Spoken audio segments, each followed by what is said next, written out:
Hello hello hello मेरे यारों, कैसे हो आप लोग। अब आपके एग्जाम में बचा है सिर्फ 1 महीना, और इस 1 महीने के अंदर में हमने कैसी स्ट्रैटेजी करनी चाहिए, कैसे पढ़ाई करनी चाहिए, ये क्वेश्चन अभी भी बच्चों के दिमाग में है। तो इसका सॉल्यूशन लेकर आया है यूनिक एकेडमी। जी हाँ दोस्तों, यहाँ पे हम डिस्कस करेंगे कि लास्ट 1 मंथ के अंदर में सीए की प्रिपरेशन कैसे करेंगे। उसके अंदर में मैं आपको हेल्प करने वाला हूँ कि माइक्रो इकोनॉमिक्स की कैसे स्टडी करें, और मैक्रो इकोनॉमिक्स के लिए आपको तो पता ही है, आपके पास में मान से बेटर और कोई ऑप्शन हो ही नहीं सकता। सबसे पहले गाइस यहां पर आता है कि थोड़ा सा वेटेज पे हमने फोकस एक्चुअल में करना चाहिए, जो कि प्रोवाइड किया गया है आईसीए के द्वारा। जी हाँ दोस्तों, हम उसके ऊपर में थोड़ा सा रिलाई करेंगे, डिपेंडेंट रहना नहीं है, क्योंकि आईसीए है, कभी भी बदल सकता है।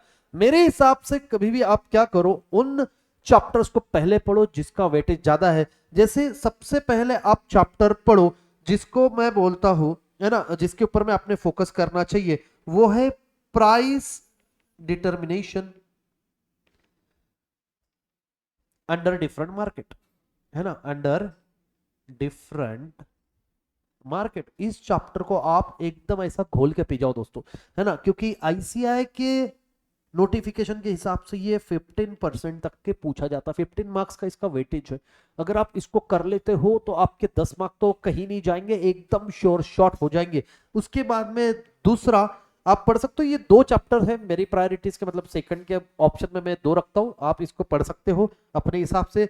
जैसे theory of demand and supply एक हो गया बेटा मेरा, 1 मिनट दे देना गाइस थोड़ा सा। हाँ, theory of demand and supply, ये भी 10 मार्क्स के लिए पूछा जाता है। और दूसरा इसी के साथ में आ रहा है third one, that is your theory of production and cost. Theory of production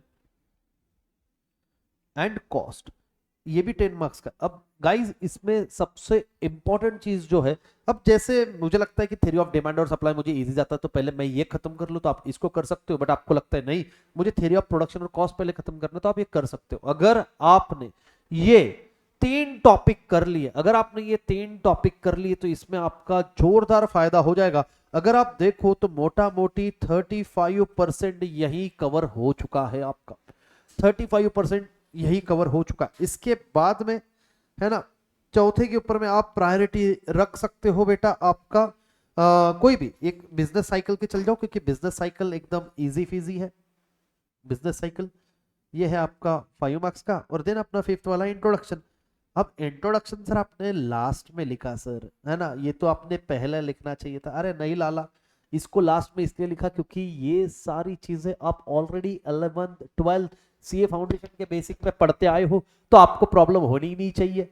इसके अंदर में श्योर शॉर्ट मार्क्स मिलते। आपको क्वेश्चन किससे पूछेगा, नॉर्मेटिव इकोनॉमिक्स से पूछेगा, सोशल से पूछेगा, कैपिटलिस्ट से पूछेगा, बस ये बेसिक कंसेप्ट से पूछेगा। और मेरे को नहीं लगता कि ये 5 मार्क्स और ये 5 मार्क्स में से एक भी मार्क्स जाना चाहिए, तो श्योर शॉर्ट ये 10 मिलने ही चाहिए। ये पूरे इकोनॉमिक्स के अंदर में आप देखो तो माइक्रो इकोनॉमिक्स वाला पार्ट थोड़ा ज्यादा इजी है। इसलिए इजी है क्योंकि 12th में आपने इसको उतना ही डिटेल में पढ़ा है जितना सीए फाउंडेशन में, तो ये आपको स्कोर करने में हेल्प लगता है। ठीक है, कमेंट करके मुझे बताना अगर आपको और भी कुछ हेल्प चाहिए होगी, तो मैं माइक्रो में आपको करूंगा। अभी आपका इसी का सेकंड पार्ट कंटिन्यू होते हुए आपको मानसी मैम गाइड करेंगे, तो फटाक से अभी मानसी मैम का आपको सेशन होने वाला। चलो, सो दीपेश सर ने तो तुम्हें माइक्रो इकोनॉमिक्स के बारे में बता ही दिया। ठीक है, अब क्या देखना है हमें? Macro economics. ठीक है, तू हंसना बंद कर पा। ठीक है, चलो, तो मैक्रो इकोनॉमिक्स में है तुम्हारे कितने चैप्टर्स? 6 7 8 9 10। अब इसमें से सबसे ज्यादा इंपॉर्टेंट चैप्टर्स कौन से? ठीक है, सबसे पहली प्रायोरिटी पे क्या आएगा तुम्हारा? Chapter number 6। ठीक है, जो आ जाता है क्या तुम्हारा? National income. नेशनल इनकम के दोनों पार्ट्स बहुत ज्यादा इंपॉर्टेंट है। Please don't forget your Brahmastra chart. ठीक है, ब्रह्मास्त्र चार्ट एंड काइनेशियन थियोरी में जितने भी फॉर्मूलाज है, फर्स्ट लाइन वाले फॉर्मूलाज, वो तुम्हें याद होने ही चाहिए। उसके बाद एक और कंसेप्ट उसमें क्या था? मल्टीप्लायर। ठीक है, मल्टीप्लायर के ऊपर बहुत ज्यादा क्वेश्चंस आते हैं। ठीक है, नेक्स्ट प्रायोरिटी पे आएगा तुम्हारा चैप्टर नंबर 10। सबसे छोटा चैप्टर है तुम्हारे सिलेबस का, yet it carries maximum amount of marks. This gives you almost 12 to 13 marks. ठीक है, 33 पेजेस का चैप्टर है, बट ये तुम्हारे को बहुत ज्यादा मार्क्स दे जाता है। ठीक है, इस पे बहुत ज्यादा फोकस करना है। इस पे नंबर्स नेम्स, ईयर्स, ठीक है, ये सारी चीजें याद रखनी है। इंपॉर्टेंट पीपल, ये सब चीजें तुम्हें याद करनी पड़ेगी।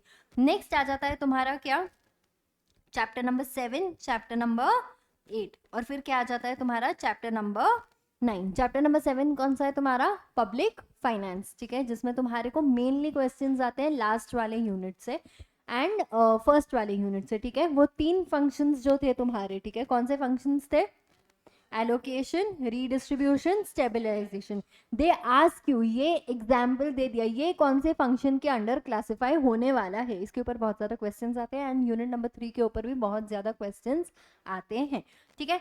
फिर आ जाता है तुम्हारा चैप्टर नंबर 8, मॉनेटरी पॉलिसी, जिसके ऊपर ये पूछा जाता है एक्सपेंशनरी एंड कॉन्ट्रैक्शनरी पॉलिसीज के ऊपर, ठीक है। देन आ जाता है तुम्हारा chapter number 9 which is the most easiest topic. इसमें रियल एंड नॉमिनल कैलकुलेशंस जो है, इसके ऊपर बहुत ज़्यादा क्वेश्चंस आते हैं। Is it clear? चलो, अब ये चैप्टर्स तो हम पढ़ लेंगे, बट इसके अलावा हमें क्या करना चाहिए, सबसे इम्पॉर्टेंट है तुम्हारा प्रैक्टिस। आई एम प्रिज्यूमिंग अब तक तुम्हारा फर्स्ट रीडिंग हो चुका है, ठीक है, मैराथन के साथ तुम्हारा रिविजन भी अच्छे से हो चुका है। अगर अभी भी वो चीज़ नहीं हुई है, सबसे पहले सिलेबस कंप्लीट कर दो, ठीक है। कंप्लीट करने के बाद प्रैक्टिस करना बहुत बहुत बहुत ज़्यादा इंपॉर्टेंट है। जितने ज़्यादा एमसीक्यूज सॉल्व करोगे उतना ज़्यादा तुम्हें फ़ायदा होने वाला है, ठीक है। एमसीक्यूज सॉल्व कर लो, उसके बाद टाइम योरसेल्फ, ठीक है। तुम क्या करोगे, खुद को टाइमर लगा के तुम लोग क्या सॉल्व करोगे, पास्ट ईयर पेपर्स, ठीक है, या तुम्हारा क्या आ गया, आरटीपी, एमटीपी, ठीक है। इन चीज़ों के बिना अगर तुम एग्जाम में गए, you are planning to fail, ठीक है। These things should be completed and the most important thing is your mindset, ठीक है। डर के जाना नहीं है, जो होगा होगा। अपनी तरफ से अगर तुमने एफर्ट्स कम दिए हैं और फिर फेल हो गए तो तुम्हारे को पता ही है, लेकिन अगर एफर्ट दिया है और फिर भी डर रहे हो तो यहाँ तुम गलत जा रहे हो, ठीक है। So please please please work on your mindset, calm yourself down, definitely तुम्हारा पेपर क्लियर होने वाला है, ठीक है। And other than this we are always there, ठीक है। कोई भी इश्यूज हो, you can always get in touch with us on Instagram, ठीक है। चलो, then with this I end the session, ठीक है। तुम लोग पढ़ते रहो, ऑल द वेरी बेस्ट।